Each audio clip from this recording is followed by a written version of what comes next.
le Flash Info.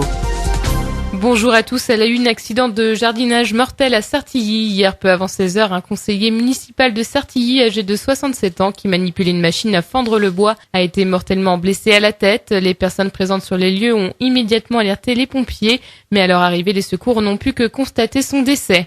2 incendies agricoles dans la région hier. À 15h, 2 hectares de terre ont été détruits sur la commune de Vissois dans le Calvados. Une botteleuse d'une machine agricole pourrait avoir surchauffé et causé le départ de feu. Et puis dans l'Orne, vers 16h20, un feu de fourrage a pris à Saint-Ouen-sur-Iton sur le secteur de l'Aigle. 700 mètres carrés ont brûlé, mais heureusement ces 2 incendies n'ont fait aucune victime.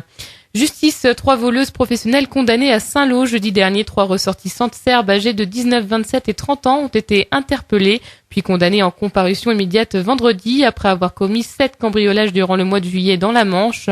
Provenant d'un camp de Rome situé à Bobigny, les prévenues avaient au moment de leur interpellation des chaussettes qu'elles utilisaient pour masquer leur empreinte digitale, des tournevis, un barillet et 1090 € dans leur sac à main. L'une d'entre elles a été condamnée à 3 mois de prison ferme, les 2 autres écopent de 3 et 4 mois de prison avec sursis et ne pourront plus revenir dans la Manche durant 2 ans. Dans le Calvados, le disparu allemand réapparaît depuis dimanche après-midi. Ce ressortissant allemand de 62 ans n'avait plus de signe de vie. Il était parti à pied du domicile familial de Montchamp près de Vire où il était en vacances, mais il n'était pas revenu. Il est finalement rentré hier après avoir passé la nuit dans un hôtel à Vire.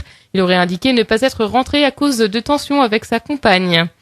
On termine avec un mot de football. Hier, les joueurs de l'AS Cherbourg ont rechaussé leurs crampons pour leur premier entraînement avant la reprise de la saison.